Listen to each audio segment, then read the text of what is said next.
दोस्तों अक्सर ऐसा देखा गया है कि आपके साथ कोई भी केस होता है, आप परेशानी में हैं पर अपनी चीज़ों को आप कमेंट बॉक्स में जाकर डिटेल में मेंशन करना नहीं चाहते, तो उसके लिए एक सॉल्यूशन है। आप डिस्क्रिप्शन बॉक्स में जाइए, वहां पर एक लिंक है। लिंक पर क्लिक करते ही एक फॉर्म ओपन होगा जिसके अंदर कि सिर्फ आपको अपना नाम, अपना नंबर, किस स्टेट से आप हैं, अपनी मेल आईडी मेंशन करनी है और जो नीचे बॉक्स डला है बॉक्स के अंदर मेंशन कर दें क्या आपका केस है या फिर क्या सलाह आप हमसे चाहते हैं या क्या जानकारी आप हमसे लेना चाहते हैं। आप उसमें मेंशन कर देंगे तो हम आपसे पर्सनली कांटेक्ट जरूर करेंगे और कोशिश करेंगे आपकी मदद करने की। जो भी आपने हमसे सवाल पूछे हैं या जो भी आपकी समस्या है उसका हम सॉल्यूशन आपको जरूर देंगे। दोस्तों हमसे लगातार कुछ लोगों ने हमसे सवाल पूछे कि जैसे क्लोन चेक किसी ने बनाया, वो केस किस तरह चलता है, या कुछ पेपर्स दस्तावेज किसी ने बना दिए, वो केस किस तरह चलता है। मान लीजिए किसी प्रॉपर्टी के दस्तावेज किसी रेडी कर दिए, प्रॉपर्टी बेच दी, 1-2 करोड़ ले भी लिए, उसके बाद वो केस कैसे चलेगा। या फिर मान लीजिए कोई पेपर किसी ने कुछ बनाए, उनको बेच दिया बट वहां पर पैसे का आदान प्रदान नहीं हुआ कुछ भी, वो केस कैसे चलेगा। ऐसे कई तरह के मामले होते हैं। जो मामले अक्सर आप देखोगे जिसमें सेक्शंस लगते हैं 420, 467, 468, 471, 120B, इस तरह के सेक्शन लगते हैं। कई बार 34 भी लग जाता है। इस तरह के मुकदमे बनते हैं, इस तरह के सेक्शंस लगाए जाते हैं। उसी पर मैं आज डिस्कस करूंगा कि अगर ये सारे सेक्शंस लगे हैं तो इसमें बेल कब आसानी से हो जाती है और कब आसानी से बेल नहीं होती है। नमस्कार दोस्तों, फिर एक बार स्वागत करता हूं आप सभी का अपने इस YouTube चैनल पर जिसका नाम है क्रिमिनल प्रैक्टिस और मेरा नाम है वीरेंद्र वर्मा। जैसा कि आप सभी जानते हैं हम चीटिंग एंड फॉर्जरी जैसे संगीन केसेस पर डिस्कस करते हैं अपने इस चैनल पर और आपको बताते हैं आपके कानूनी अधिकार। अगर आपका भी नाम आया है किसी भी तरह के चीटिंग या फॉर्जरी जैसे संगीन केसेस में तो हो सकता है कि ये वीडियो आपके बहुत काम का हो, इसलिए वीडियो को अंत तक पूरा देखें। दोस्तों होता क्या है, कोई भी ऐसा मामला जिसमें दस्तावेजों के साथ में छेड़छाड़ की गई है। दस्तावेज क्या है? दस्तावेज किसी की मार्कशीट हो सकती है, दस्तावेज कोई चेक हो सकता है, दस्तावेज कोई आधार कार्ड में छेड़छाड़ हो सकती है, पैन कार्ड में या फिर वोटर आईडी में, पासपोर्ट में, किसी भी तरह की छेड़छाड़ आपने अगर कर दी किसी भी डॉक्यूमेंट में जो कि एक लीगल डॉक्यूमेंट है तो वहां 467 लग जाता है।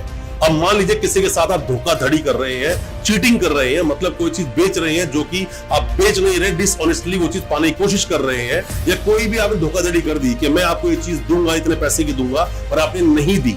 ऐसे मामलों में 420 लग जाती है। 120 भी लगता है षड्यंत्र के लिए। तो मतलब टोटल अगर हम देखें तो मैक्सिमम ऐसी एफआईआर में जो सेक्शंस आप देखते हैं वो 420, 467, 468, 471, 120B मैक्सिमम आप देखोगे ऐसे अपराधों में यही सेक्शंस लगे होते हैं। अब बेल कैसे होती है?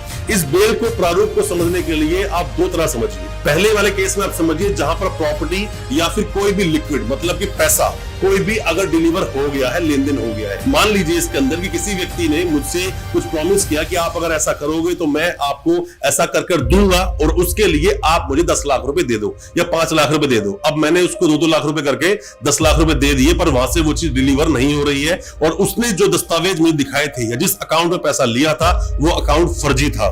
तो यहां पर चीजों की डिलीवरी हो गई है, मतलब पैसा चला गया है, तो यहां पर मुकदमा एक अलग चीज है। और एक चीज में क्या होता है कि आपको कोई मान लीजिए फर्जी डॉक्यूमेंट किसी को दे दिया बट अभी वो पैसे की डिलीवरी हुई नहीं है, उससे पहले ही पकड़ लिया गया। ये केस थोड़ा अलग है।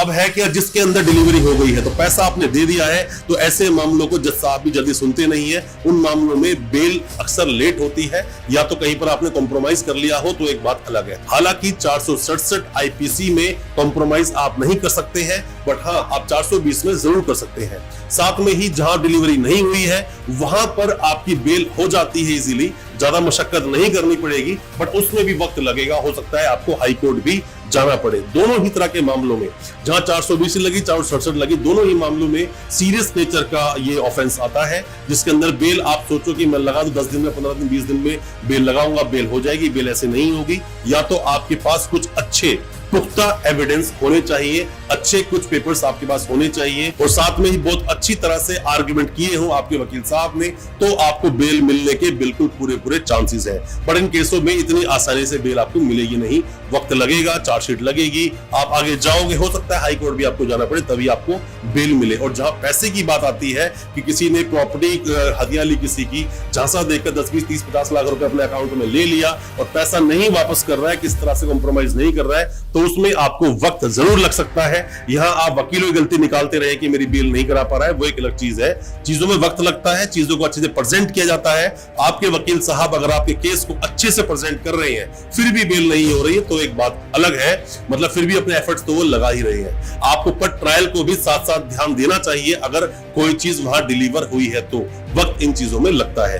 कोई भी किसी भी तरह के सवाल है, कोई भी किसी तरह के डाउट से अपने केस को स्टडी करके आप चाहते हैं हम उसको डिस्कस करें अपने वीडियो के माध्यम से, अपने केस की डिटेल्स भेजें, हम उसको पढ़ेंगे और कोशिश करेंगे आपको उसके बारे में अपडेट करने की। दोस्तों उम्मीद करता हूं हमारी वीडियो आपको अच्छी लगी आज की वीडियो। हमारे चैनल को सब्सक्राइब करना बिल्कुल ना भूलें, साथ में लगा बेल आइकन जरूर दबा दें ताकि इसी तरह की लीगल अवेयरनेस की वीडियोस जो लेकर आते हैं वो आप तक पहुंच सके सबसे पहले। बहुत बहुत शुक्रिया दोस्तों, धन्यवाद हमारे इस वीडियो के साथ बने रहने के लिए।